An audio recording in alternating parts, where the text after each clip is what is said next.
Bueno, y como hacemos todos los cristianos, comenzamos en el nombre del Padre, y del Hijo, y del Espíritu Santo. Amén.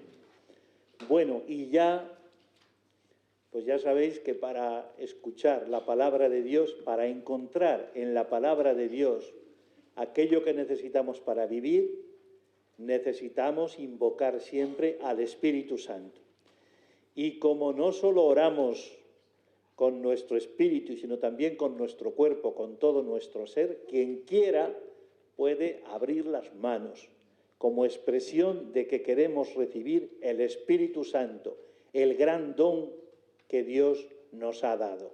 Por eso, los que queráis, con las manos abiertas, cantamos este canto sobre un grupo de otro año que podemos ser nosotros. El Señor os dará su Espíritu Santo. El Señor os dará su Espíritu Santo. Ya no temáis, abrid el corazón, derramará todo su amor. El Señor os dará su Espíritu Santo. Ya no temáis, abrid el corazón, derramará todo su amor. Ven, Espíritu Santo, sobre todos nosotros, derrama tu amor en nuestros corazones y abre nuestra inteligencia para que podamos encontrar en la palabra de Dios el rostro de Jesús. El Señor os dará su Espíritu Santo. Ya no temáis, abrid el corazón, derramará todo su amor. Después de invocar al Espíritu, buscamos siempre una motivación, algo que nos ayude a vivir la lección divina. Y hoy ponemos este texto que nos parece precioso. La lección divina es una experiencia de encuentro con el Señor. Muy importante que subrayemos esto. Una experiencia de encuentro con el Señor. No importa solo lo que dice el texto, sino quién está ahí hablándonos. Por eso, encuentro con Él. Partiendo del texto escrito, buscamos el encuentro personal y comunitario con el Señor, para que el mundo tenga vida. La palabra siempre es palabra de vida, como cantamos en la canción. Tu palabra me da vida. La palabra vence la nada y crea el ser. Por eso, al encontrarnos con Jesús, se llena nuestro corazón de vida. Y también una motivación del beato Guigo, el Cartujo, que en un libro que escribió sobre la vida contemplativa, habla así de la lección divina. Fijaos qué maravilla. La lectura busca la dulzura de la vida bienaventurada. La meditación la encuentra. La oración la pide. La contemplación la saborea. Fijaos qué bonito. Busca la dulzura, la encuentra, la pide, la saborea. Y después sigue diciendo, la lectura es como un manjar sólido que uno se lleva a la boca. La meditación lo mastica y tritura. La oración le coge gusto. La contemplación es la misma dulzura que alegra y restablece, es decir, reanima, da vida. Bueno, fijaos las 4 maneras, 4 pasos de la lección expresadas de esta forma tan bonita por el beato Guigo el Cartujo, a quien agradecemos esta belleza. Pasamos. Bueno, nos vamos a encontrar hoy con un texto, el texto de Mateo 25, 31, 46, que es el último discurso que pronuncia Jesús en el Evangelio de San Mateo. Como hemos hecho lección divina de los evangelios anteriores, sabéis de qué va. Es un diálogo en estos discursos que Jesús realiza con los discípulos. A diferencia de lo que vimos anteriormente cuando las preguntas que Jesús intentó dialogar sin conseguirlo con los fariseos, con los doctores, con los sacerdotes. Bueno, pues aquí es un diálogo de Jesús con los discípulos. Y esta es la última palabra, el último discurso de Jesús en el Evangelio de Mateo, llamado el juicio final. El juicio final, que es como una gran puerta. Por eso este Evangelio ha aparecido muchas veces en los pórticos de las iglesias. La iglesia sería como el cielo, el reino que Dios ha preparado, y el pórtico es aquel que cruzan las personas que se han comportado como nos dirá Jesús. Hay el Salmo, por ejemplo, 14, ¿quién entrará en el templo del Señor? El que procede honradamente. Bueno, pues hoy también vamos a encontrar quién entra por este pórtico, por esta puerta, entra en el reino de los cielos. Este en concreto es el pórtico, seguramente lo conocéis, de la Catedral de Santiago, que hizo el maestro Mateo. Bueno, pasamos. Bueno, y ese texto, pues seguramente este texto es el que Mateo quiere que quede bien grabado en la mente y en el corazón de los cristianos de la comunidad de Antioquía, a los que se dirige el Evangelio. Quiere que esto se les quede grabado, estas palabras últimas. Son como el mensaje final de Jesús. Bueno, ¿y qué dice el texto de Mateo? Bueno, vamos a leerlo como hacemos siempre, muy despacito. Si queréis os unís también para leerlo todos. Es un texto muy conocido, pero como pasa siempre, cuando lo leemos despacio, descubrimos paisajes que si vamos deprisa no descubrimos. En aquel tiempo dijo Jesús a sus discípulos: cuando venga en su gloria el Hijo del Hombre y todos los ángeles con él, se sentará en el trono de su gloria y serán reunidas ante él todas las naciones. Él separará a unos de otros como un pastor separa las ovejas de las cabras, y pondrá las ovejas a su derecha y las cabras a su izquierda. Entonces dirá el rey a los de su derecha: venid vosotros, benditos de mi Padre, heredad el reino preparado para vosotros desde la creación del mundo, porque tuve hambre y me disteis de comer, tuve sed y me disteis de beber, fui forastero y me hospedasteis, estuve desnudo y me vestisteis, enfermo y me visitasteis, en la cárcel y vinisteis a verme. Entonces los justos le contestarán: Señor, ¿cuándo te vimos con hambre y te alimentamos, o con sed y te dimos de beber? ¿Cuándo te vimos forastero y te hospedamos, o desnudo y te vestimos? ¿Cuándo te vimos enfermo o en la cárcel y fuimos a verte?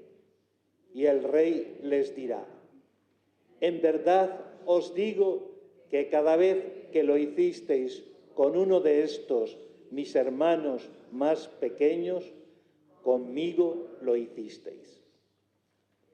Entonces dirá a los de su izquierda: apartaos de mí, malditos, id al fuego eterno preparado para el diablo y sus ángeles, porque tuve hambre y no me disteis de comer. Tuve sed y no me disteis de beber. Fui forastero y no me hospedasteis. Estuve desnudo y no me vestisteis. Enfermo y en la cárcel y no me visitasteis. Entonces también estos contestarán: Señor, ¿cuándo te vimos con hambre o con sed, o forastero o desnudo, o enfermo o en la cárcel, y no te asistimos? Él les replicará: en verdad os digo, lo que no hicisteis con uno de estos, los más pequeños, tampoco lo hicisteis conmigo. Y estos irán al castigo eterno y los justos a la vida eterna. Bueno, me parece que después de leer este Evangelio, que hemos leído muchas veces y que tiene tantos detalles de vida, a mí me parece que podríamos colocar el Evangelio como un icono y quedarnos así mirando, aprendiendo, descubriendo tanta belleza, tanta hondura como tiene. Bueno, en la lectura tratamos de responder qué dice el texto. Bueno, primero, en este texto visto así en conjunto, descubrimos una alianza escondida de Dios con su pueblo en la humanidad. Una alianza, un pacto de Dios con su pueblo. Y ese pacto se ha realizado con Jesús, que se ha hecho pobre, que ha asumido nuestra condición humana, que ha compartido nuestra debilidad, que se ha hecho uno de nosotros. Esto es siempre la gracia. La gracia es la salida de Dios de sí mismo para hacerse como uno de nosotros, pequeño. Y la respuesta es la respuesta que ha dado Jesús, amando al pobre, vistiendo al desnudo, curando al enfermo, y la respuesta que tenemos que dar nosotros. Por eso, me gustaría que descubrierais esta alianza secreta, escondida, que Dios ha hecho con la humanidad. San Juan de la Cruz tiene unos versos muy bonitos. Dice que, hablando de la gracia, dice: y yéndolos mirando, con sola su figura, vestidos los dejó de hermosura. Cristo, con la mirada de Cristo, todo ha quedado vestido de la hermosura de Cristo. La naturaleza, la creación, los pueblos, las naciones, todas las personas, los pequeñitos de la tierra han quedado embellecidos por la mirada de Jesús. Por eso la respuesta es acertar a descubrir esta belleza y dignidad que tiene todo lo creado por el paso de Jesús. Y yéndolos mirando, con sola su figura, vestidos los dejó de hermosura. Por tanto, una alianza escondida de Dios con su pueblo y con toda la humanidad. Pasamos. En este texto, si recordáis, se da a Jesús el título Hijo del Hombre. Hijo del Hombre era un título humilde, el Hijo del Hombre, uno de tantos. Se rebajó como uno de tantos, Hijo del Hombre. Y seguramente a Jesús, por los evangelios, descubrimos, por ejemplo, en el Evangelio de Mateo, aparece más de 20 veces que a Jesús le gusta mucho este título, Hijo del Hombre. Pero en este texto no vamos a ver al Hijo del Hombre venido en la humildad de la carne, sino que vamos a contemplar al Hijo del Hombre revestido de rey. Vamos a contemplar al rey. Esto lo dice muy bien en la carta San Pablo a los filipenses. Dice: no retuvo como botín codiciable el ser igual a Dios, sino que se rebajó como uno de nosotros, se sometió incluso a la muerte, y una muerte de cruz, que es como la pequeñez más insignificante. Por eso Dios lo levantó y le colocó como Señor de todo lo creado. Bueno, pues aquí vamos a ver el Hijo del Hombre que se hace niño en Belén, pero que aquí manifiesta todo su poder y toda su grandeza como rey. Por eso, si os habéis fijado en el texto, pasa de hijo del hombre a después el rey. El rey dirá, el hijo del hombre aquí tiene categoría de rey. Pasamos. Bueno, dentro de este texto hay dos palabras en las que nos podemos fijar. Una, en griego, etne, que significa naciones. Dice el texto,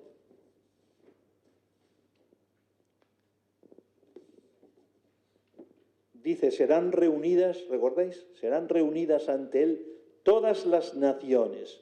Bueno, fijaos que Jesús ha hablado con los fariseos, con los sumos sacerdotes, con los saduceos, ha hablado con los discípulos. Pero en este momento Jesús habla con todas las naciones. Vamos a sentir esto, que Jesús como rey tiene delante a todas las naciones. Y después la otra palabra en la que nos fijamos es adelphoi. Adelphoi significa hermanito. Lo que habéis hecho con uno de estos mis pequeñitos hermanitos. Adelphoi, hermanitos. ¿Quiénes son estos hermanitos de que habla Jesús? ¿Quiénes son los más pequeños hermanitos? Bueno, aquí los exegetas hablan de tres interpretaciones. ¿Quiénes serían estos hermanitos pequeños? Una interpretación que yo creo que es la que tenemos todos nosotros, me parece, la que hemos descubierto siempre. ¿Quiénes son los hermanitos? Los más pequeñitos de la tierra, los más vulnerables, los más insignificantes, los más abandonados. Con esos se ha identificado Jesús y les llama hermanitos. Por eso, lo que hagamos a uno de estos mis pequeñitos hermanitos, a los que no cuentan, a los que no son valorados, a los ninguneados, con esos se ha identificado Jesús y les llama hermanitos. No sé si esta es la manera que tenéis de entender este texto. Yo creo que es la que solemos tener. Pero hay otras dos maneras de entender adelphoi. La segunda sería que Jesús, cuando se refiere a los hermanitos, está hablando de los cristianos. De los cristianos que por ser amigos de Jesús, por ser seguidores de Jesús, son perseguidos, pierden todo, pasan hambre, pasan sed, pasan calamidades, son llevados a la cárcel. Estos serían los hermanitos de Jesús. Y entonces las naciones se salvan en la medida que hacen el bien a los pequeñitos hermanos, es decir, a los cristianos. Esta faceta la hemos olvidado mucho, pero si recordáis, el Papa Francisco está constantemente insistiendo que pongamos nombre y oigamos los relatos de lo que está pasando hoy y siempre, pero hoy con los cristianos. Porque hay muchos países, lo sabemos, están celebrando la Eucaristía y bomba. Y por ser cristianos son despreciados, marginados. Y el Papa siempre invita a recordar a estos cristianos y a orar por los cristianos perseguidos. Entonces, los hermanitos serían los cristianos que por ser seguidores de Jesús, bueno, y entonces las naciones, en la medida que hacen el bien a los cristianos, serían llamadas benditas, benditos. Bueno, y la tercera acepción de adelphoi sería los que anuncian el Evangelio. Hemos puesto aquí una cita de San Pablo, 2 Corintios 11, 23, 29, donde él dice todo lo que le está pasando por anunciar el Evangelio. Y entonces aquí estos anunciadores del Evangelio que pasan hambre, que reciben palizas, que sufren naufragios, que entran en la cárcel donde los azotan, que son juzgados y perseguidos, estos recibirían la bendición de Dios. Bueno, tres. Nos podemos quedar con cualquiera de las tres porque las tres son muy válidas. Pasamos adelante. Bueno, estamos ante un juicio universal. Este juicio universal expresa lo que es Dios. ¿Y qué es Dios? Pues el que ama a los pequeños, se identifica con ellos, busca a los perdidos, se complace en el perdón e intenta transformar las condiciones viejas de la vida. Es decir, Dios se ha identificado tanto con los pequeños de la tierra que ya no sirve decir, Señor, Señor, yo te conozco, si no conocemos y acogemos a los pequeñitos. Pasamos. ¿Quién juzga a las naciones? Pues juzga a Jesús, el Cristo, el Hijo del Hombre, el Rey del universo, pero en presencia de los pequeños. De alguna manera, todos los pequeñitos de la tierra, los que han pasado hambre, los desnudos, etc., todos están junto a Jesús, porque ellos son el criterio para que unos sean considerados benditos y se les invite a entrar y otros se les invite a irse y se les llame malditos. Después, en todo este evangelio aparece el elemento de la sorpresa. ¿Cuándo te vimos? Tanto los justos como los malvados dicen, ¿cuándo te vimos? Por eso, esa alianza escondida de Dios con la humanidad. Nosotros no hemos descubierto todavía la profunda unidad y comunión que tiene Dios con todo lo creado, con todos los seres. Por eso seguimos distinguiendo el trato con Dios del trato con los demás. ¿Cuándo entenderemos a no separar y a cuidar de todo aquello porque en todos está el rostro de Dios? ¿Cuándo te vimos? No saben cuándo. Bueno, Jesús presenta también un tipo de actos de misericordia. ¿Recordáis qué obras de misericordia aparecen? Una, ¿cuál es? Tuve hambre. Otra, tuve sed. Otra, fui forastero o estuve enfermo o desnudo. Otra, estuve en la cárcel. Bueno, 6 obras de misericordia, pero son al alcance de toda persona. ¿Quién no puede hacer algo de esto? Por eso, volvemos aquí a lo de los talentos, ¿recordáis? Puede uno pensar, si el hacer el bien dependiera de que yo tengo más talentos, pero decíamos que el talento es la vida que nos ha regalado el Señor. Y con la vida se puede hacer tanto bien, se puede responder a la gracia tantas veces y de tantas maneras. Bueno, pasamos. Y sería bonito también recorrer el texto despacio, pero cuando habla de los justos les dice, venid vosotros, benditos de mi Padre, heredad. Nosotros no nos ganamos la salvación, sino que heredamos un reino que Dios ha preparado desde la creación del mundo. Esto es también muy bonito. Dios ha preparado. Dios tiene un corazón abierto para todos, preparado, pero algunos no saben ganárselo. Y por eso, fijaos, dice, venid vosotros benditos de mi Padre. Pero después, cuando hable de los otros, no dirá malditos de mi Padre, sino malditos porque han sido las propias personas las que no han sabido, no han querido entrar en este proyecto grande de Dios. Por eso, el reino es una herencia que Dios ha preparado desde siempre para los que lo aman.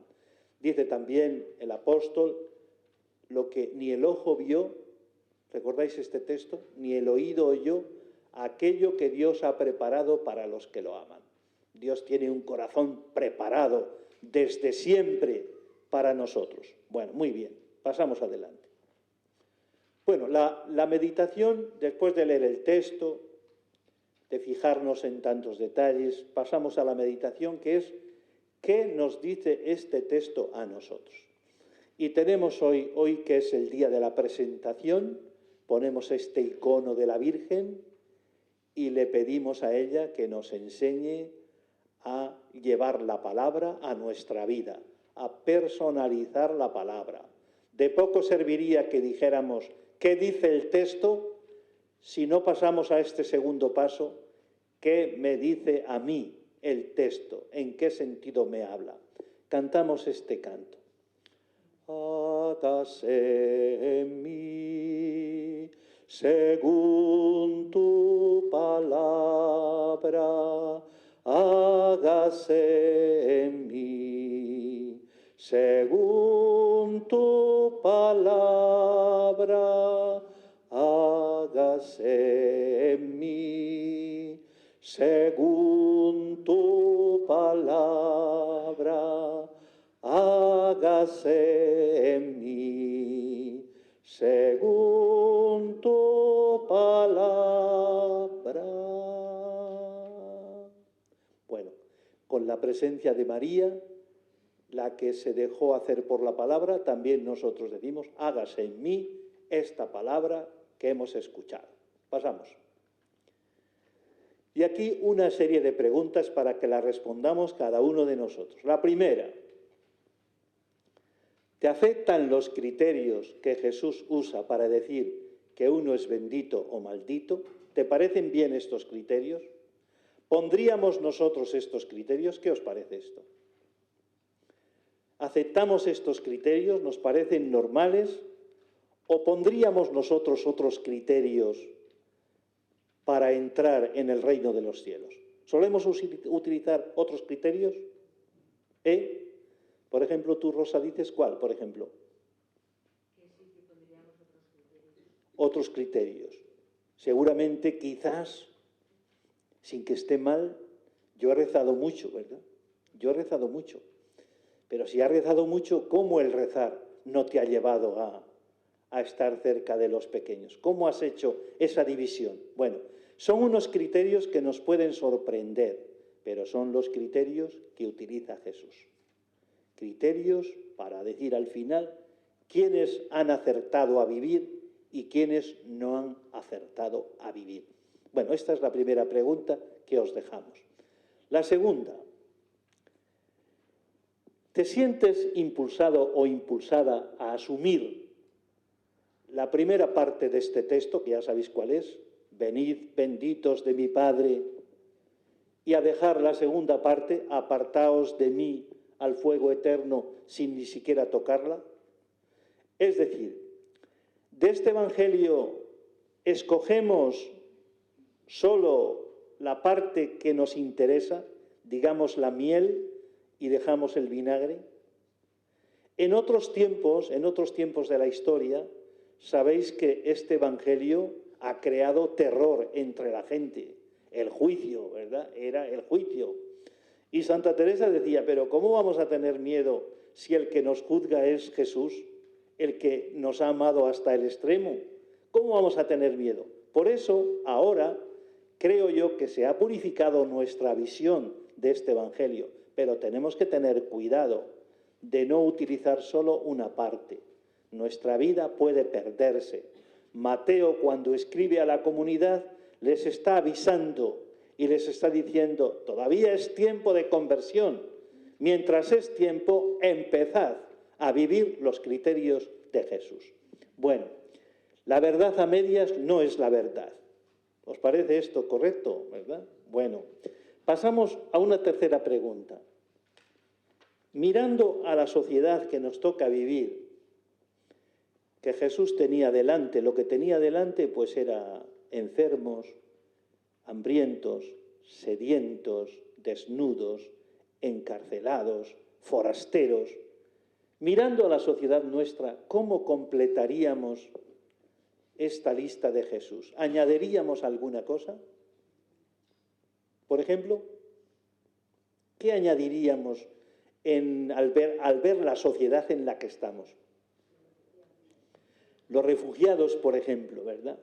Digamos que en tiempo de Jesús había forasteros, pero que hoy el fenómeno de los refugiados, de los inmigrantes, de los que vienen de otros lugares, es tan impresionante, ¿verdad?, que ciertamente yo creo que es un criterio. ¿Cómo acogemos? Y me decía uno de estos que han venido de lejos, dice, ¿os parece que nos acogéis? Pero percibimos algo como de que no nos queréis bien. No se les echa cuando les vemos en la calle, pero así me decía. Entonces, a los refugiados. ¿Algo más os parece que podíamos añadir?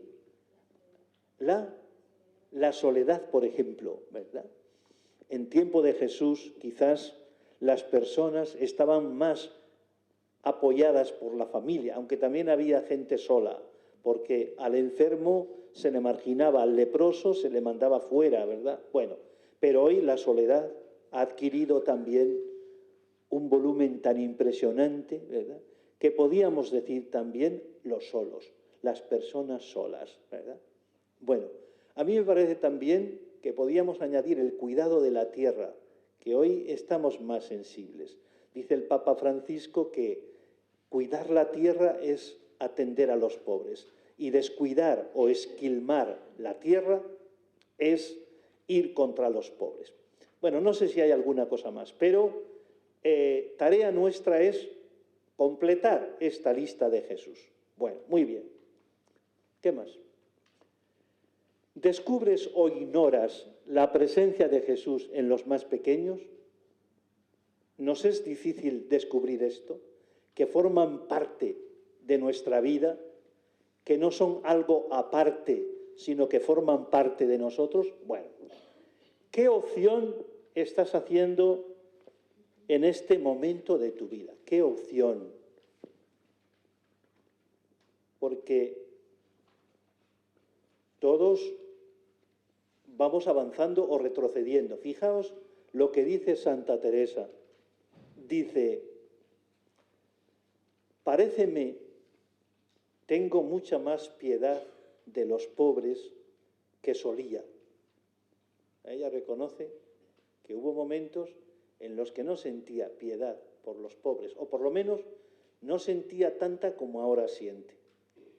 Entiendo yo una lástima grande y deseo de remediarlos, que si mirase a mi voluntad les daría lo que traigo vestido, se quedaría desnuda.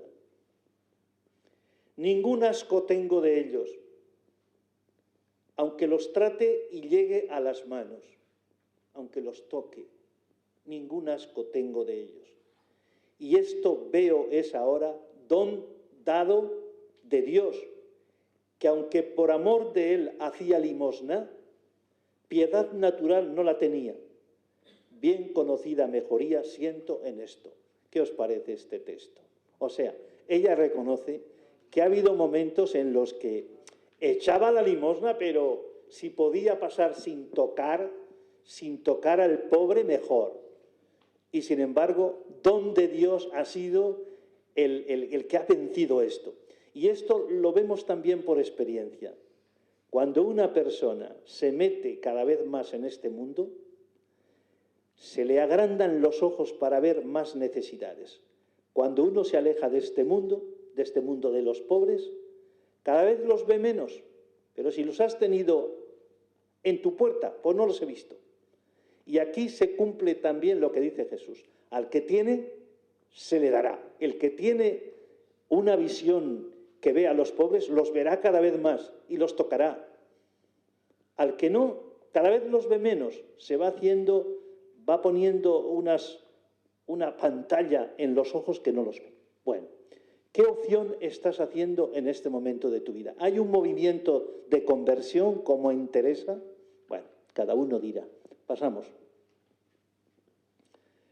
¿Coincide tu manera de ver la Iglesia con la del evangelista Mateo? No olvidamos que Mateo escribe a la comunidad y quiere otra Iglesia. Por eso, aquí en este texto aparece una Iglesia servidora. ¿Os parece que parece una Iglesia servidora? Una Iglesia en salida, como habla tanto el Papa Francisco. Una Iglesia dispuesta a compartir la vida. Una Iglesia universal que acoge a todos los pobres. Los pobres no son de aquí ni de allá, los pobres son de todos los sitios. Una Iglesia de comunión, ¿os parece? Inserta en la realidad, no espiritualista, entre comillas, sino encarnada. y arriesgada. ¿Se corre riesgo por hacer esto? Lo tenemos en Jesús, ¿verdad? Por hacerse pobre se corre riesgo de vivir la misma suerte de los pobres. Bueno, pues coincide tu manera de ver la Iglesia con la del evangelista Mateo. Vale, pasamos. ¿Cómo valoras? Esta es la última pregunta, ¿verdad? Pero algunos dicen, entonces, si vamos a recibir el reino por el comportamiento con los pobres, entonces, ¿de qué sirve la fe? ¿De qué sirve nuestro conocimiento de Jesús? ¿De qué sirve? Y por eso dicen, ¿cómo valoras que una persona reciba la salvación gratuitamente por el hecho de haber servido a los pobres? ¿Nos borraremos de Jesús por esto? ¿Qué os parece? De ninguna manera, ¿verdad? O sea, nos alegra que personas que no conocen a Jesús realicen estas tareas de amor a los pobres, a los necesitados. Pero nosotros, ¿cómo vamos a renunciar al amor de Jesús si es lo máximo que hemos encontrado? Y además, el que se encuentra de verdad con Jesús en el corazón, necesariamente tiene que... Bueno, y entonces aquí es donde radica la experiencia misionera, porque algunos dicen, ¿sabéis por qué hoy hay menos misioneros? Porque como todo el mundo se salva, cada uno que haga el bien como le diga su conciencia. Pero nosotros, ¿cómo podemos dejar de anunciar a Jesús? No sé qué os parece esto, ¿verdad? No queremos renunciar a Jesús, ¿eh? Es como si alguno dijera, ¿os acordáis también de la parábola? Que el amo invitó a trabajar en la viña y fueron unos a primera hora y otros a segunda, tal. Bueno, y al final todos cobraron el mismo denario y podíamos decir, bueno, pues ojalá no hubiera ido yo a trabajar en la viña desde primera hora. Pero esto, ¿cómo lo puede decir una persona que está enamorada de Jesús, ¿no? Bueno, muy bien. Pasamos adelante. Bueno, para la oración, decimos nosotros, Charo y yo decimos que podíamos repetir esta frase, que se nos quedara grabada en el corazón. Cada vez que lo hicisteis con uno de estos, mis hermanos más pequeños, conmigo lo hicisteis. Unas palabras de Jesús dirigidas a nuestro corazón. La repetimos cada uno despacito. Cada vez que lo hicisteis con uno de estos, mis hermanos más pequeños, conmigo lo hicisteis, ¿verdad? Bueno, la oración ante este Evangelio puede ser distinta en cada uno de nosotros, pero nos parecía que esta frase podía quedar como muy grabada en el corazón. Cada vez que lo hicisteis con uno de estos, mis hermanos más pequeños, conmigo lo hicisteis. Bueno, pasamos. Contemplamos el rostro de Dios encontrado en el texto del Evangelio. ¿Qué rostro de Dios he encontrado en este Evangelio? ¿Podríais decir alguna cosa? ¿Qué rostro de Dios aparece en este Evangelio? ¿Qué rostro de Dios aparece? Un Dios misericordioso, justo, un Dios que está tan metido en nuestra entraña que lo que nos hagamos se lo hacemos a Él. Bueno, contemplamos este rostro y queremos también contemplar un relato sencillo, pero que nos ayuda a interiorizar esta palabra que acabamos de escuchar. Es un relato que yo voy a leer. Bueno, y como hacemos todos los cristianos, comenzamos en el nombre del Padre, y del Hijo, y del Espíritu Santo. Amén. Bueno, y pues ya sabéis que para escuchar la palabra de Dios, para encontrar en la palabra de Dios aquello que necesitamos para vivir, necesitamos invocar siempre al Espíritu Santo. Y como no solo oramos con nuestro espíritu, sino también con nuestro cuerpo, con todo nuestro ser, quien quiera puede abrir las manos como expresión de que queremos recibir el Espíritu Santo, el gran don que Dios nos ha dado. Por eso, los que queráis, con las manos abiertas, cantamos este canto sobre un grupo de otro año que podemos ser nosotros. El Señor os dará su Espíritu Santo.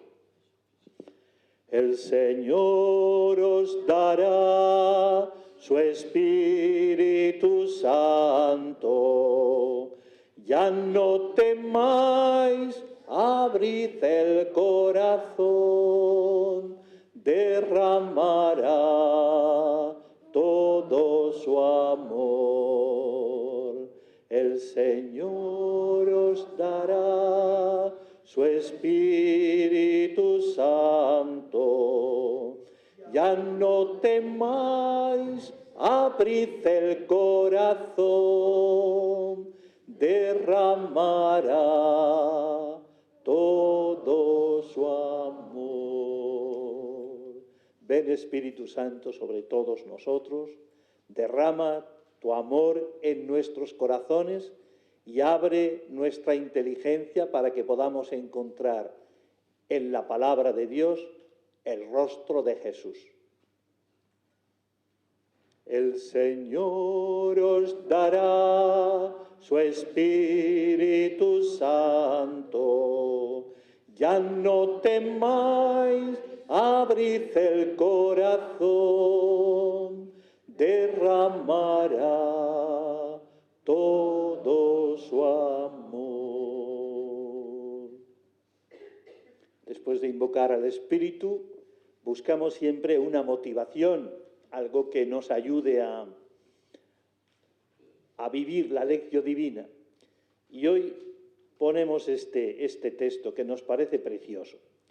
La lección divina es una experiencia de encuentro con el Señor. Muy importante que subrayemos esto.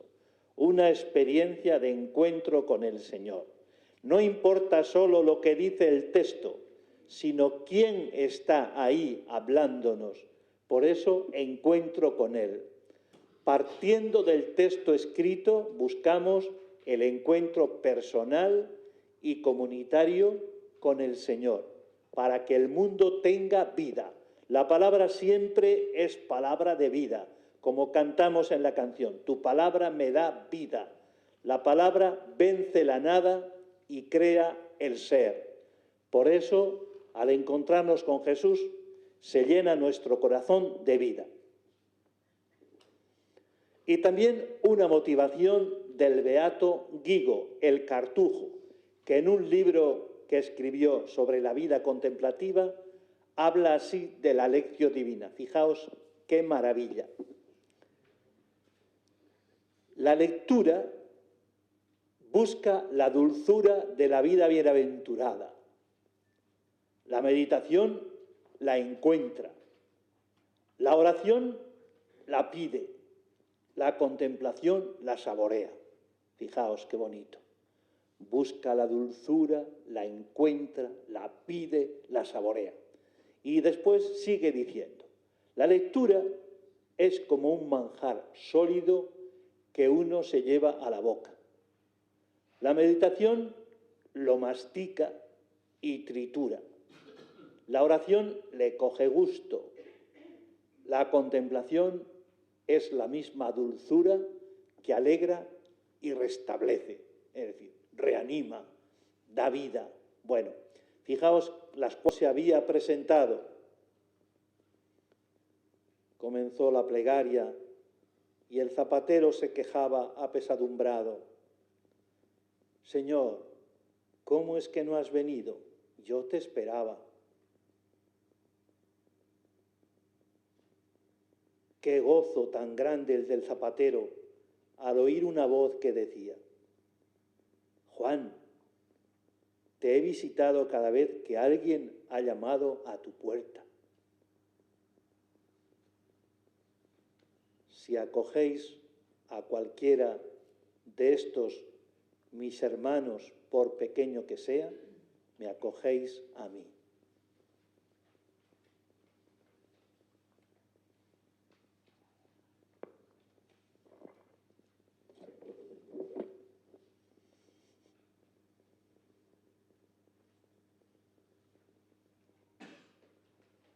Bueno, después de este relato, que tiene tanto que ver con lo que con este Evangelio, terminamos con la acción.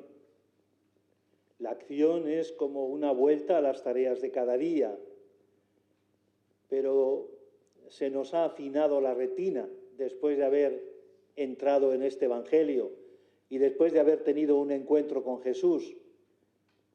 Salimos decididos a comprometernos con el reino de Dios y su justicia. Por eso nos preguntamos, ¿a qué me compromete este Evangelio? Las distancias más largas se acortan cuando damos un paso. Lo importante es comenzar, con ánimo. Dios es amigo de ánimas animosas. Empezar por este camino que nos ha propuesto Jesús en el Evangelio de Mateo. Y recordamos una palabra de Juan de la Cruz: al atardecer te examinarán en el amor. Al atardecer de toda la vida, pero al atardecer también de cada momento, de cada día. Al atardecer te examinarán en el amor. Y te dirán, entra en el gozo de tu Señor. Hereda lo que Dios ha preparado para ti desde siempre. Un texto de Monseñor Óscar Romero, que dice: tenemos que ver con los ojos bien abiertos y con los pies bien puestos en la tierra, pero el corazón bien lleno de Evangelio y de Dios. Y terminamos con una cita de San Gregorio de Nisa, que dice así: mientras no sea tarde, visitemos a Cristo. Mientras no sea tarde, sirvamos a Cristo. Mientras no sea tarde, alimentemos a Cristo. Mientras no sea tarde, honremos a Cristo. No desprecies a los pobres que arrastran su miseria como si fuesen de ningún valor.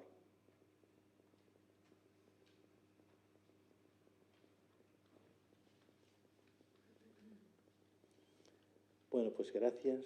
Que esta palabra nos llene de vida el corazón y que nos convierta, porque este Evangelio tiene mucha vida dentro y como que remueve. Es difícil pasar por el Evangelio y seguir de la misma manera. Muchas gracias y hasta el próximo martes, si Dios quiere.